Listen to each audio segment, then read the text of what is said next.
ముందుగా జనసేన పార్టీ తరఫు నుంచి ఎంతో అభిమానంతో మా అధ్యక్షులు పవన్ కళ్యాణ్ గారిని మమ్మల్ని జనసేన పార్టీని ఆదరించి అభిమానించినందుకు మాయావతి గారిని ప్రత్యేకంగా విశాఖపట్నానికి మనందరి తరఫున హృదయపూర్వకంగా ఆమెని ఆహ్వానిస్తూ Janasena party Bahujan Samaj party CPI CPM ఈ కలయిక ఎన్నికలు కలిసి వెళ్దాం అనేది ఒక చారిత్రాత్మక నిర్ణయం. రాజకీయంగా సామాజికంగా కూడా మన రాష్ట్ర రాజకీయాల్లో ఎంతో అవసరమని భావించి పవన్ కళ్యాణ్ గారు ప్రత్యేకంగా ఈ అలయన్స్ని ఇంకా జాగ్రత్తగా ముందుకు తీసుకెళ్లాలనే మంచి నిర్ణయం తీసుకున్నారు.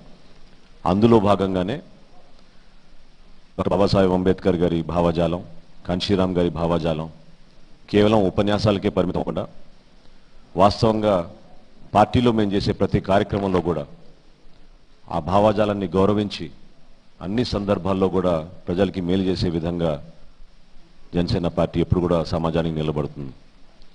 మాయావతి గారితో మేము కలిసినప్పుడు కూడా కులాలను మతాలను కలిపే పార్టీ జనసేన పార్టీ. అందుకు ఈ కలయిక ఒక నిదర్శనం. దయచేసి మీరందరూ కూడా కొంచెం సహకరించాలి. ఈ మీట్ ద ప్రెస్ కార్యక్రమంలో కొన్ని ప్రశ్నలు సోదరుల దగ్గర తీసుకున్నాను. అవన్నీ కూడా నేను మాయావతి గారికి హ్యాండ్ ఓవర్ చేస్తాను. ఈరోజు రేపు మా అధ్యక్షులు పవన్ కళ్యాణ్ గారు, మాయావతి గారు విజయవాడ, తిరుపతి, హైదరాబాద్ ఈ 3 ప్రాంతాల్లో బహిరంగ సభల్లో పాల్గొనబోతున్నారు. ముందుగా విశాఖపట్నంలో మనకి ఈ అవకాశం దొరికింది. సో దయచేసి మీరందరూ కూడా గౌరవించి కొంచెం ప్రశాంతంగా ఉంటే ఈ కార్యక్రమాన్ని ఇంకా ముందు తీసుకెళ్ళగలుగుతామని రిక్వెస్ట్ చేసుకుంటూ ఇప్పుడు మా అధ్యక్షులు పవన్ కళ్యాణ్ గారిని మాట్లాడమని కోరుతున్నాను.